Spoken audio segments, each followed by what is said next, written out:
Bom dia, irmãos. Bom dia. Bom dia, irmãos. Quero nessa manhã compartilhar um versículo com vocês. Está em 2 Samuel 22:31, que diz assim: O caminho de Deus é perfeito e a palavra do Senhor refinada, e é o escudo de todos os que nele confiam. Estamos passando por tempos difíceis, mas que possamos continuar confiando, crendo no poder de Deus. Sabemos que nada foge do controle de suas mãos. Então que possamos ter fé e esperança e termos sempre um coração cheio de gratidão. A Neizinha agora vai fazer uma oração. Vamos orar. Senhor, nosso Deus e nosso Pai, te louvamos, exaltamos e te damos graças, Senhor, por tudo que o Senhor representa em nossas vidas. Te damos graças, Senhor, por mais este dia na Tua presença. Te damos graças, Senhor, pela vida dos nossos familiares. Te damos graças, Senhor, pela família bereana, Deus. Que o Senhor possa estar abençoando cada um, com aqueles que estão enfermos, seja com aqueles, Deus, que estão enlutados, que estão desempregados, seja com aqueles também, Pai amado, que estão passando por dificuldades financeiras. O Senhor sabe e conhece a vida de cada um, Pai. Toma em Tuas mãos, Senhor, tenha misericórdia. Abençoe, Senhor, também o pastor Silvio e toda a sua família. Seja conosco, Pai, nesses dias tão difíceis, Pai. Sabemos que o Senhor é, Pai, e sabemos, Deus, que o Senhor tem o melhor para nossas vidas. Tudo temos que passar, porque nada acontece sem a sua permissão, Deus. Mas sabemos que o Senhor está no controle de tudo. Seja, Deus, com os nossos governantes, que o Senhor dê sabedoria a eles e capacita o Senhor, e dê direção para que possa fazer o melhor para o nosso país. E que todo esse mal, Pai, seja passageiro, e que o Senhor dê sabedoria aos homens, aos cientistas, aos homens da área da saúde, Senhor, para que possam encontrar logo uma medicação certa, uma vacina, para que tudo isso, Senhor, possa beneficiar toda a população do nosso país e do mundo. Abençoe também aquelas famílias que estão passando por dificuldades, Senhor, com familiares internados e passando, Deus, por essa pandemia, com tanta dificuldade financeira e com enfermidades, Senhor, contaminados por esse vírus. O Senhor tenha misericórdia, Senhor. Visita cada um, Senhor, aqueles que estão nos hospitais, e que o Senhor possa, Deus, trazer saúde, Senhor, e trazer cura para todos eles, Pai. Obrigada, meu Deus, por tudo. Seja conosco, Pai amado, nesse dia, nos guardando, Senhor, debaixo da sua santa proteção, Pai. Com a sua direção, é o que te pedimos e agradecemos por tudo. Amém. Amém. Estamos com muita saudade de vocês. Tchau. Tchau.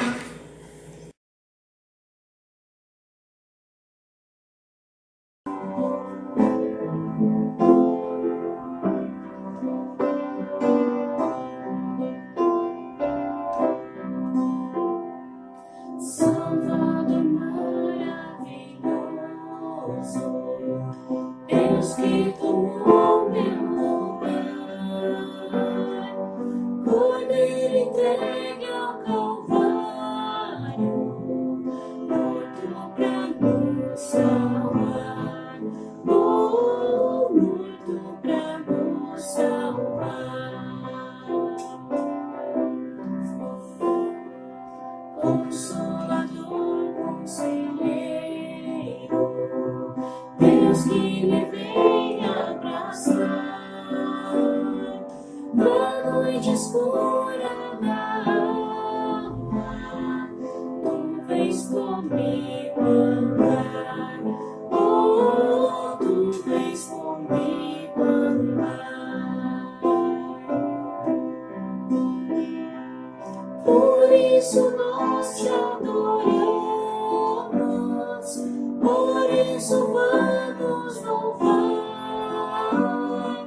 pois desta graça que sara, só tu nos podes dar, oh, só tu nos podes dar. Pai poderoso, infinito, Deus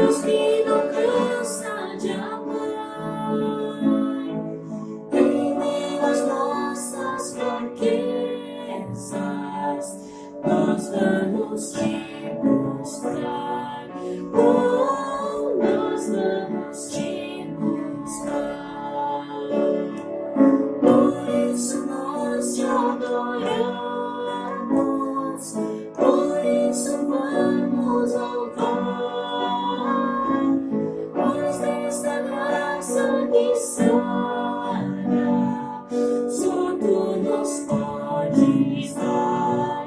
Oh, só tu nos podes dar. Oh, só tu nos podes dar.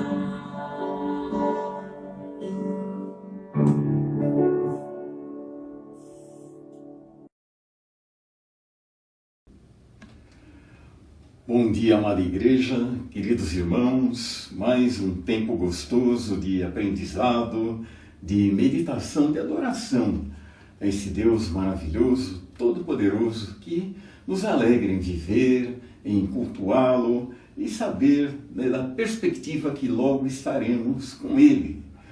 E nesta manhã nós queremos falar ainda nesta questão do início do ministério do profeta Jeremias, né? E uma pregação atípica, uma pregação na porta do templo, uma pregação que nós vamos ver então algumas peculiaridades na situação que Jeremias se encontrava.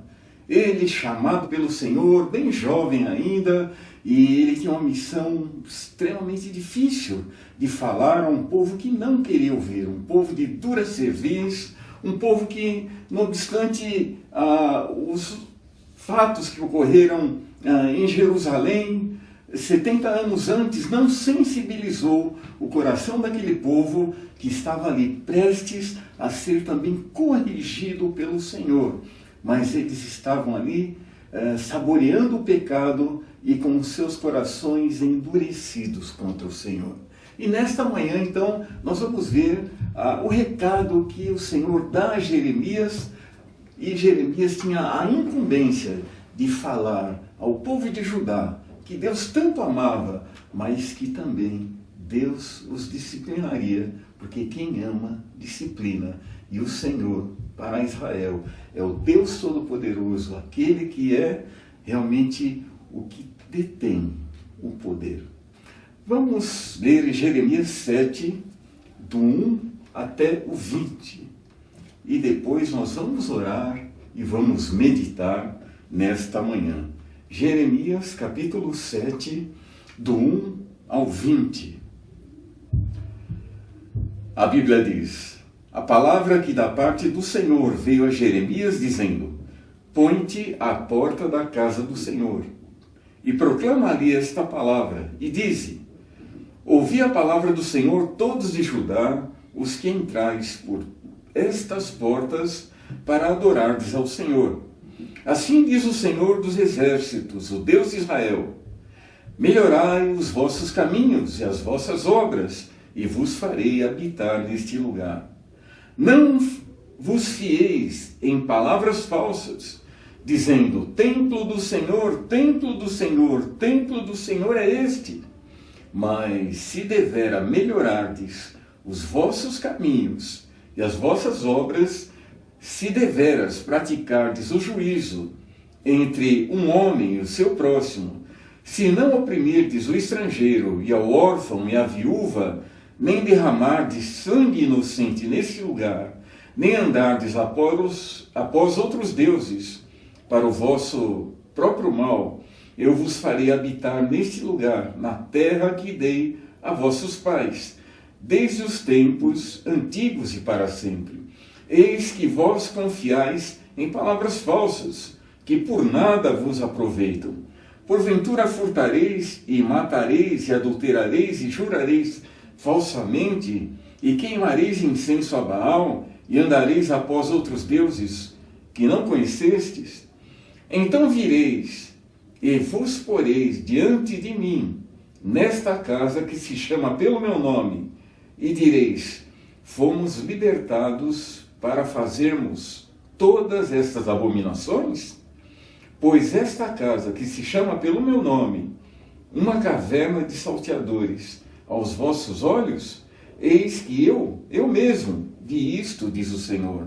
Mas ide agora ao meu lugar que estava em Siló, onde ao princípio fiz habitar o meu nome, e vede o que lhe fiz, por causa da maldade do meu povo Israel. Agora, pois, porquanto fazeis todas essas obras, diz o Senhor, eu vos falei, madrugando e falando, não ouvistes, e chamei-vos, e não respondestes. Farei também a esta casa que se chama pelo meu nome, na qual confiais, e a esse lugar que vos dei a vós, e a vossos pais, como fiz em Siló. E lançar-vos-eis de diante de minha face, como lancei a todos os vossos irmãos e toda a geração de Efraim. Tu, pois, não ores por este povo, nem levantes por ele clamor ou oração, nem me supliques, porque eu não te ouvirei. Porventura não vês tu o que andam fazendo nas ruas das cidades de Judá e nas ruas de Jerusalém? Os filhos apanham a lenha e os pais acendem um fogo e as mulheres preparam a massa para fazerem bolos à rainha dos céus e oferecerem libações aos outros deuses para me provocarem a ira. Acaso é para mim que eles provocam a ira, diz o Senhor, e não a si mesmos, para a confusão dos seus rostos? Portanto, assim diz o Senhor Deus, eis que a minha ira e o meu furor se derramarão sobre este lugar, sobre os homens e sobre os animais, e sobre as árvores do campo e sobre os frutos da terra, e acender-se-á e não se apagará. Vamos orar. Pai, nós queremos louvar o Teu nome por esta manhã tão preciosa, queremos Te agradecer pela bondade, a misericórdia e o amor que o Senhor tem derramado sobre nós.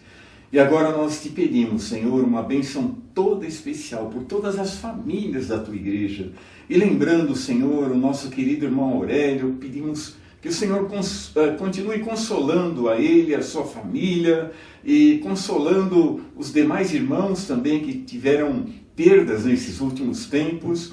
Pedimos também, Senhor, continue dando ânimo às famílias e lembrando que o Senhor tem o controle de tudo e de todos. O nome do nosso Deus é El Shaddai, é o Todo-Poderoso, e dele não foge nada. Ele tem o controle de tudo. Glória ao Senhor por esta manhã, em nome de Jesus. Amém. Queridos, nós vemos nesse cenário aqui, então, o profeta Jeremias com uma grande responsabilidade, e uma responsabilidade que era bem difícil também. Jeremias, a pregação na porta do templo, e nós sabemos que não era brincadeira a situação que ele se encontrava, né? A espinhosa missão do profeta, falar para quem não quer ouvir. É tão gostoso, os domingos de manhã, domingos à noite, quarta-feira, as vigílias, culto nas casas, né? Quando nós temos a oportunidade de chegar e nós vemos lá um fluxo de pessoas, as pessoas querem chegar, querem ouvir, querem participar, mas quando as pessoas não querem ouvir, né? Imagine você aí na condição de Jeremias, né? Falar para um povo que estava hostilizando o pregador. E a porta do templo era onde todos os religiosos passariam, porque eles pensavam que estavam seguros, porque eles estavam no templo do Senhor. E nós vamos ver mais para frente que isso foi uma tragédia. Aquela pseudo-segurança deles, na verdade, foi uma ruína. E a porta do templo, além dos religiosos, passavam ali o quê? Os hipócritas, que não escapariam de ouvir a verdade. E não escaparam, e ouviram a verdade, e fizeram ouvidos de mercador, até que chegou o juízo. E Jeremias, ele amava a sua nação. Eu tenho frisado isso desde o primeiro encontro nosso nesse assunto, desde que nós começamos, porque era um profeta que ele sabia, ele estava consciente daquilo que Deus queria o melhor para o seu povo, mas o seu povo não queria ouvir a voz de Deus. E isso chocava o coração daquele profeta, daquele homem do Senhor, né? E principalmente nós vimos muita hipocrisia religiosa, né? Muita coisa externa, mas nada de um coração transformado pelo poder do Senhor. Jeremias combate a teologia do templo. Nós já lemos, mas eu vou enfatizar aqui o versículo 4.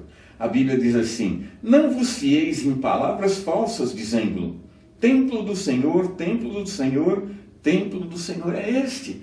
Porque eles estavam pensando, olha, Deus está nesse templo, nós adoramos a Ele e nada vai nos acontecer. Era uma teologia que resultava numa falsa segurança. E queridos, nós vemos isso muitas vezes acontecendo até nos dias de hoje. Tem pessoas que pensam, olha, eu sou membro da igreja, eu fui batizado, fui apresentado ao Senhor, mas nunca nasceram de novo. Estou fazendo uma aplicação aqui, é pertinente, porque essa teologia do templo é uma coisa que muitas vezes acontece nos dias de hoje. As pessoas pensam que é só pertencer a um grupo religioso, ter o seu nome no rol de membros, mas a Bíblia diz, se alguém não nascer de novo, não pode ver o reino de Deus. O que acontecia naqueles dias? Jerusalém já tinha capotado espiritualmente e Judá estava num perigo terrível. Eles não conseguiam entender que havia uma necessidade de arrependimento, de mudança de comportamento em relação ao Deus vivo, o Deus de Israel, ao Deus de Abraão, Isaac e Jacó. O povo de Judá acreditava que Deus jamais permitiria a destruição do templo, a destruição das coisas sagradas, né? E Jeremias rebate com veemência essa falsa doutrina. E eles viviam com um comportamento reprovável e dizia, templo do Senhor, e estamos seguros, né? E nós vemos que essa segurança não se aplicava naqueles dias, como não se aplica hoje, em meramente uma membresia na igreja do Senhor, mas a Bíblia diz que é só aqueles que foram inscritos no livro da vida. E é tão importante nós pensarmos isso. Eu não quero aplicar uma coisa de uma aliança para outra, de uma dispensação para outra, mas essa observação é tão importante nos dias de hoje, porque as pessoas pensam, olha, eu vou aí, todos os caminhos levam a Deus, eu vou me filiar a uma igreja e tal, e sem saber que a Bíblia fala aqui a necessidade de um encontro pessoal com Deus, um chamado novo nascimento. Mas nós estamos nos atendo aqui aos fatos do Reino do Sul, indo para o mesmo caminho do Reino do Norte e capotando espiritualmente. E nós olhamos aqui, então Jeremias, ele combate aquela teologia do templo e aquela falsa segurança que eles tinham e se apegavam naquilo. Queridos, como é difícil quando nós estamos embasados numa teologia errada. E era assim nos tempos de Jeremias. Outro aspecto importante, Jeremias, ele chama o povo ao quê? A uma lembrança. Em Siló, antes da construção do templo, ele fala daquele tabernáculo em Siló, ele fala no início daquela situação que prefigurava o templo, e Jeremias chama ao povo o quê? A memória, ele evoca a memória do povo para falar o que aconteceu há alguns anos atrás. Jeremias 14:15, vejam comigo aqui, profeta inspirado pelo Espírito de Deus, ele fala, farei também a esta casa, que se chama pelo meu nome, na qual confiais, e a esse lugar que vos dei, a vós e a vossos pais, como fiz a Siló, e lançar-vos-ei de diante de minha face, como lancei todos os vossos irmãos, e toda aquela geração de Efraim. Aquela destruição do tabernáculo, aquela situação toda, né? E Jeremias chama o povo para lembrança. Olha, vocês não lembram o que aconteceu com vossos pais, com seus pais, né? Uma teologia furada levou muitos à perdição. E é bem parecido com os processos religiosos de nossos dias, né? Meramente uma tradição, olha, se apegar a uma tradição, mas eles se esqueceram que Siló foi destruída, aquela situação que a arca do Senhor foi capturada, uma situação extremamente difícil, né? Muitos arremedos homiléticos se apresentam hoje também, dando uma falsa segurança. Eu quero fazer mais um parênteses aqui. Quando nós vemos lá o apóstolo Paulo preso com Silas, que ele cantava hinos, né? Estava ali numa prisão subterrânea e de repente há aquele terremoto, muitos do cárcere são libertados ali, mas não fogem. O carcereiro chega, ele puxa numa espada, ele queria se matar. Paulo fala, olha, fica tranquilo que nós estamos aqui. E o carcereiro faz uma pergunta, senhores, que é necessário que eu faça para me salvar? E eles respondem, crê no Senhor Jesus, será salvo tu e a tua casa. E muitas vezes as pessoas pensam assim, bom, meu pai é crente, minha mãe é crente, então eu já sou crente também. Eu sou filho de crente e é uma teologia furada. É a mesma coisa que eles queriam aplicar ao templo, queriam aplicar também naquela situação de Siló. Olha, Deus nunca vai permitir mal nenhum. Ser filho de crente não significa que você seja crente também. A Bíblia diz que todos nós, um por um, temos que chegar ao Senhor Jesus. Mas o nosso contexto aqui é Jeremias, né? E muitos arremedos homiléticos, muitos arranjos, né? Muitas mexidas na homilética para acomodar uma doutrina que não existe, da falsa segurança da salvação para quem não é salvo. Olha, crê no Senhor Jesus, será salvo tu e a tua casa? Não, a Bíblia diz que cada um tem que se achegar a Jesus. E nós olhamos aqui, a segurança deles, templo do Senhor, nada nos vai acontecer. E a Bíblia diz que Deus permitiu e chegou o dia do juízo ali. E Judá foi realmente envergonhada. Por quê? Porque criam uma teologia falsa, como acontece nos dias de hoje. Né? Mas, vamos lá. Judá colheu o que plantou. Judá colheu exatamente o que plantou. O pecado tinha se tornado comum e não causava mais impacto. Uma das coisas que nós vemos hoje é que o pecado anestesia uma população inteira. O pecado anestesia o homem, o pecado anestesia o mundo. E nós vemos hoje, muitas coisas já têm saído do Código Penal, como adultério, essas questões que mexem com a vida moral. Por quê? Porque realmente as pessoas não querem mais considerar que isso aí é coisa do passado. Mas a Bíblia diz aqui no versículo 17, porventura não vês tu o que andam fazendo as cidades de Judá e nas ruas de Jerusalém?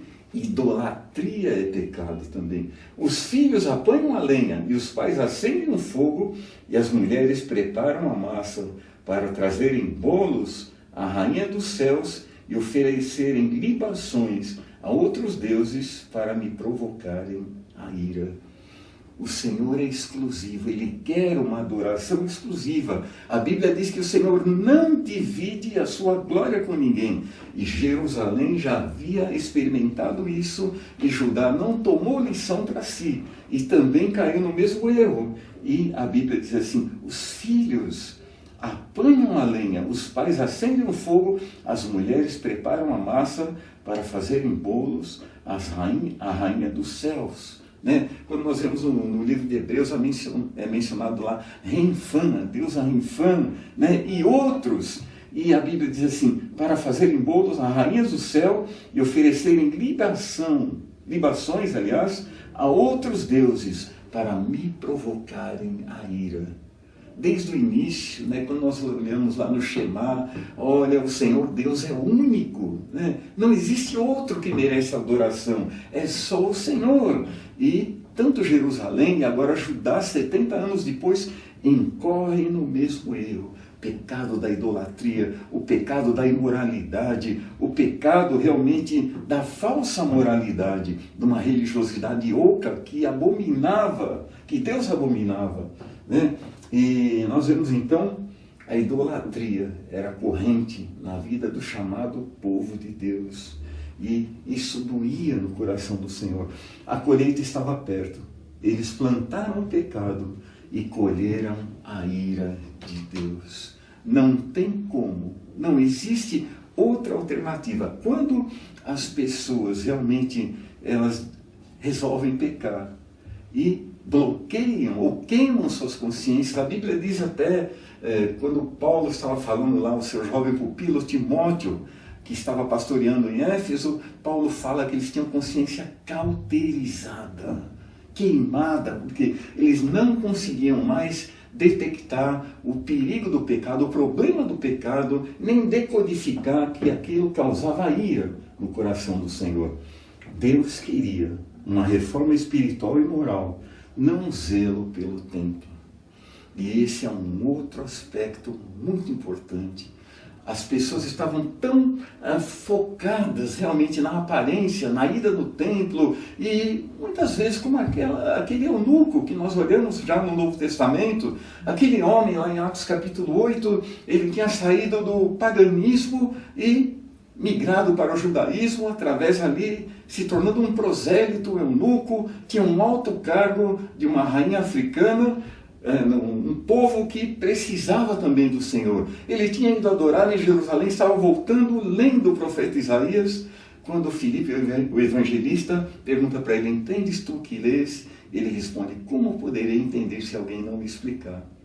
Ele tinha mudado de religião, ele tinha ido ao templo para adorar, mas não sabia nada de Deus. E essas pessoas também, que moravam ali em Judá, pertencendo ali àquele povo, eles não conheciam ao Senhor, ou ignoravam os preceitos da palavra do Senhor. E Deus queria uma reforma espiritual e moral, e não meramente um zelo pelo templo. Eu estou contribuindo ali com o dízimo do cominha, das plantações, tudo que eu tenho, do dízimo de animais. Tudo isso era contexto ali daquele povo judeu, daquele povo israelita, uma tribo de Judá, mas nós olhamos que eles caíram também, porque era a mera formalidade, e a formalidade não leva ninguém para o céu. A Bíblia diz que se alguém não nascer de novo, não pode ver o reino de Deus. E lá no tempo ainda da lei, nós olhamos que o povo vira as costas para o Senhor, dá as costas para o seu Deus, e prefere viver na imoralidade, prefere viver na injustiça. Os sacerdotes, a começar do sacerdote até o mais simples pecador, eles precisavam de tomar o quê? Uma decisão de conversão. E é isso que Deus esperava. E eles não mudaram. E Deus advertiu através do profeta Jeremias. E eles não mudaram até que chegou o juízo. E nós vamos concluir com o versículo 28, que diz assim: e lhes dirás, esta é a nação que não deu ouvidos à voz do Senhor seu Deus, e não aceitou a correção, e já pereceu a verdade, e foi cortada da sua boca. Queridos, que gravidade! Um povo que tinha tudo para ser vencedor, um povo que tinha tudo para realmente viver em comunhão com o seu Deus, vivendo e desfrutando das maravilhas do seu Deus. E de repente, aquele povo se endurece, aquele povo vai contra os ensinos da palavra do Senhor, aquele povo decide não obedecer ao Senhor e viver na hipocrisia. E eles colhem o que plantaram. Que lição nós podemos tirar nos dias de hoje? Nós vemos a situação político-religiosa de Judá, como já tinha acontecido em Jerusalém também. É uma grande lição para nós. Como é que nós estamos vivendo hoje? Nós como igreja, outra aliança, outra dispensação, mas também lições preciosas. O Senhor chama cada um de nós, e hoje individualmente, porque nós não somos a nação de Israel, o povo de Judá ou de Jerusalém, nós somos a igreja, e Deus trata individualmente conosco, mas nós podemos aprender com essas coisas que aconteceram no passado e ver a falsa segurança, e muitas vezes também na teologia, uma homilética errada, mostrando e dando segurança onde não há segurança. E a Bíblia diz que há necessidade de uma mudança, de um arrependimento, de uma verdadeira mudança que só vem através da operação do Espírito Santo. E não só para aquelas pessoas que ainda não conhecem Jesus, mas talvez para você, irmão, para a senhora, para você, jovem, que está andando longe dos caminhos do Senhor. E a Bíblia diz que há uma necessidade de arrependimento. Foi isso que Deus falou para Judá. e nós podemos tirar lições para nós hoje. Como nós vemos um mundo hoje vivendo a imoralidade, o pecado graçando nos mais variados escalões. E não é só na classe A, B, C, em todas as classes. É a necessidade também de uma conversão, de uma mudança, de uma atitude que vem quando Deus quebranta o coração e nos chama a uma mudança. Eu sei que Deus está falando com muitos hoje. É hora de mudar. É hora de se arrepender. É hora de entregar o coração para o Senhor. E é hora também, se você já é crente no Senhor, de rever as posições. Será que eu não estou tentando acomodar uma homilética, uma teologia que Deus fala? Não, eu quero é mudança de coração, de atitude. Não um culto externo, mas um culto que honre o meu nome. Que Deus nos abençoe. Vamos orar. Pai, nós queremos te agradecer por esta manhã, queremos te agradecer pela tua bondade, a tua misericórdia, o teu amor. Queremos te agradecer, ó Pai, que nós podemos aprender com erros do passado, com Israel, com Judá e Jerusalém, e nós podemos também ver onde nós estamos errando, às vezes mesmo por tabela, e pedir a orientação do Espírito Santo e fazer aquilo que o Senhor quer. Termos uma mudança de atitude, uma mudança que vem de caráter espiritual, uma mudança que nos dê realmente aquela condição de sermos, aos teus olhos, vasos de honra. Capacita-nos, Senhor, é o que nós te pedimos e agradecemos, em nome de Jesus. Amém. Que Deus nos abençoe, um ótimo dia.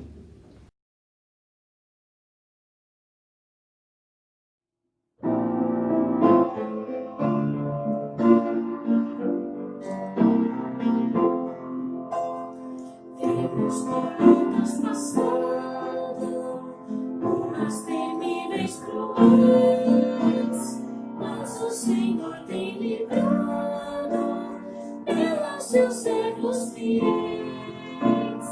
Força e poder nos tem dado, Ele nos tem sustentado, dando-nos sua vida de paz, perdão, salvação. Se Deus é por nós, quem nos vencerá? Dá-nos a poder real, Deus nos guardará. Defender-nos-á, livrará do mal. Vamos, irmãos, cantar nosso Senhor, louvareis. Sim, Deus nos tem prometido uma vitória acabou. Não se tem Ele esquecido e da palavra real. Ele nos tem protegido, tudo nos tem garantido. Graça e favor sem par, sim, tudo bem está quem nos dá. Sim.